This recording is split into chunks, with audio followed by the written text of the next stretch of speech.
Hi guys! It's me again, Jens, and for today's video, pag-usapan po natin ang gastos reveal sa ating NCLEX RN exam. So just stay tuned and watch this video.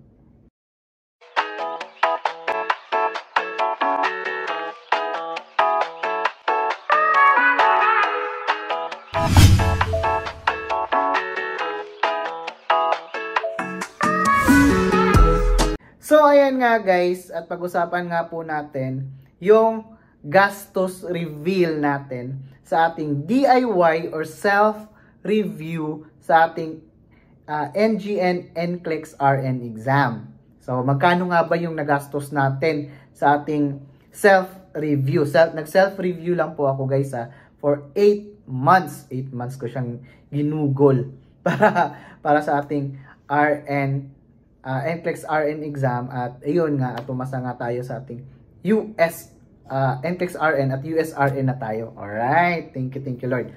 So yun nga guys, may last vlog ako na ano yung gamit ko na reviewer, at sasabihin ko sa inyo kung magkano yung ginastos natin doon. Alright, so simulan na po natin. So sa unang gamit natin guys, na first reviewer natin, na gamit natin in the first 3 months, bumili tayo ng, sinabi ko nga sa last vlog ko, bumili ako ng libro. So yung book natin is yung Saunders na NCLEX RN Examination Reviewer at 9th edition. So bumili ako nun, brand new, bumili ako sa Amazon. Pwede kayo, kung nasa US kayo, pwede, or nasa ibang bansa kayo, pwede kayong bumili sa Amazon kung may Amazon. At pwede din kayo magpabili kung saan kayo, may kilala kayo sa US, pwede niyo pabili kung nasa Pilipinas kayo ngayon. At pwede kayong, feeling ko may nagbibenta naman din sa Pilipinas. So binili natin is Saunders na 9th edition. So nagkakalaga siya guys ng 58.80 cents. So $58.80. So, 58.80. Alright? So, nasa 3,175.2 pesos. Alright? Ang book. Sa book lang yan sa Saunders. Yung book, may kasama ng, guys, may kasama na yung Evolve na QBank. So, kasama na yun sa brand new.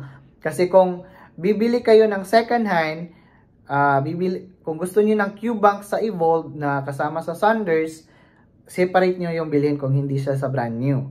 Alright? Next is, bumili ako ng pharmacology na flashcard. Yung pinakita ko, parang yung box siya na flashcard. At yung presyo nun guys is nasa $49.95. So, $49.95 dollars. Nasa 2,697.3 pesos. After ko mag-study sa Saunders guys, okay na ako sa Saunders, tinapos ko yung buong libro, at nag-start na ako mag-subscribe sa UWorld. Ayan, yun yung QBank na may mga lectures din sa parang siya guys, website siya, pwede din siya sa app, may app siya kung phone. Alright, pwede mo gamitin. Yeah. Kaya, yun yung kagandahan guys, kasi habang nasa labas ako sa bahay, pwede ako magbabasa sa phone ko. Alright? So, sa UWorld guys, sa 3 months, so 3 months subscription, ay gumastos ako ng $169. Is nasa 9,126 yung 3 months na UWorld. Alright?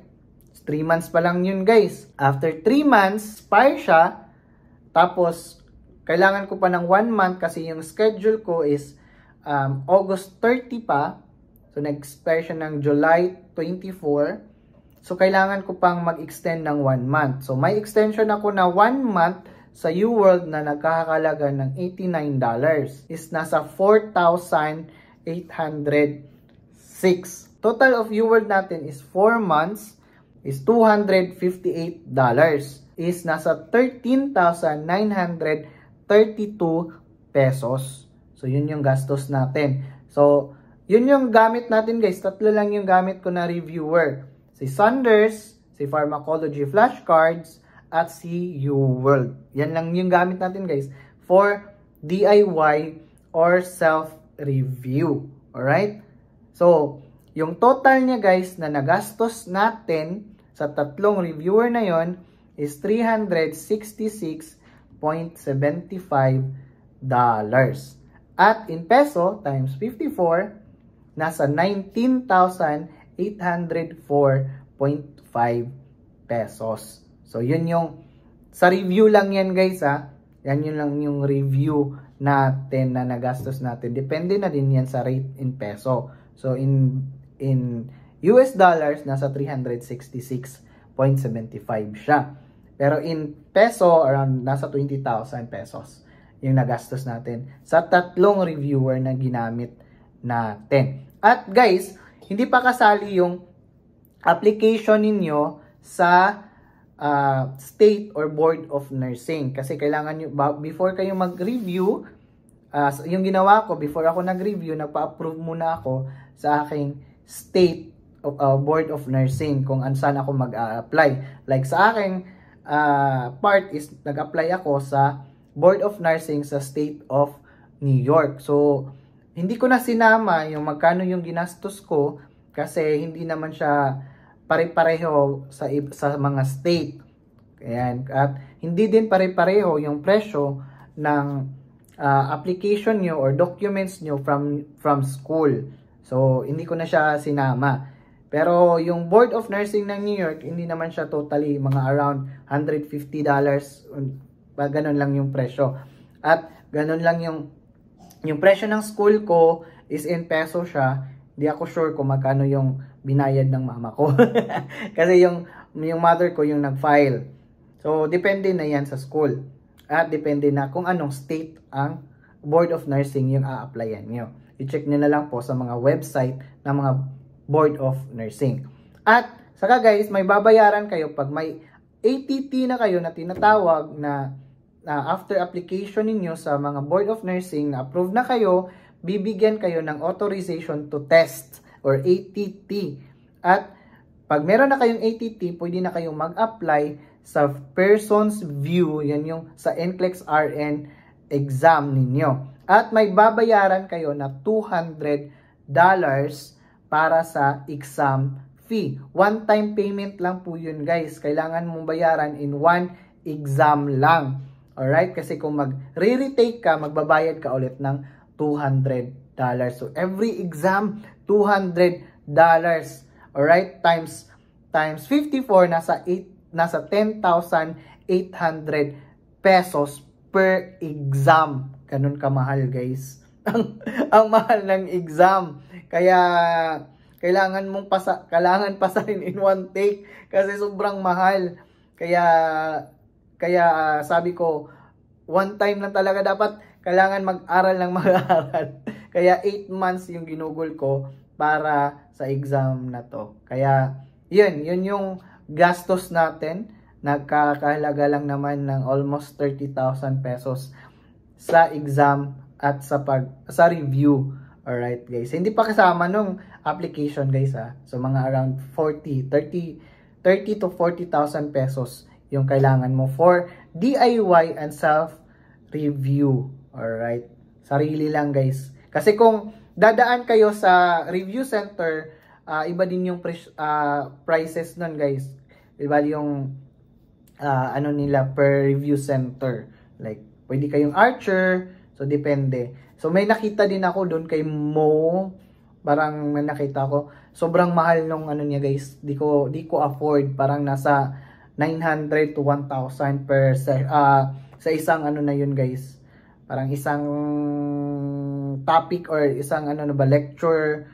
Isang buong ano na yun, package na yun.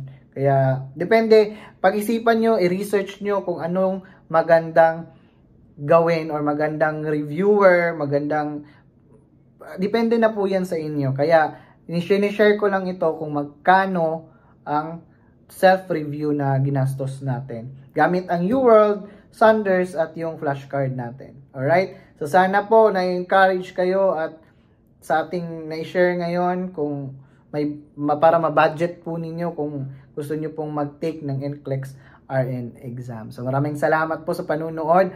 At kung bago ka sa ating channel, please don't forget to subscribe, hit notification bell para updated ka sa ating mga upcoming videos. May join button po tayo dyan kung gusto nyo pong mag-join sa ating subscriber page, alright, sa ating YouTube. At may thanks button din po tayo dyan kung gusto nyo pong mag-share ng blessings. Alright? At guys, maraming salamat po sa pagsama ngayon. Follow nyo po ako sa Facebook page, Jans Vlogs din po. Ayan, ako po pala si Jans. At see you again in my next vlog. Bye!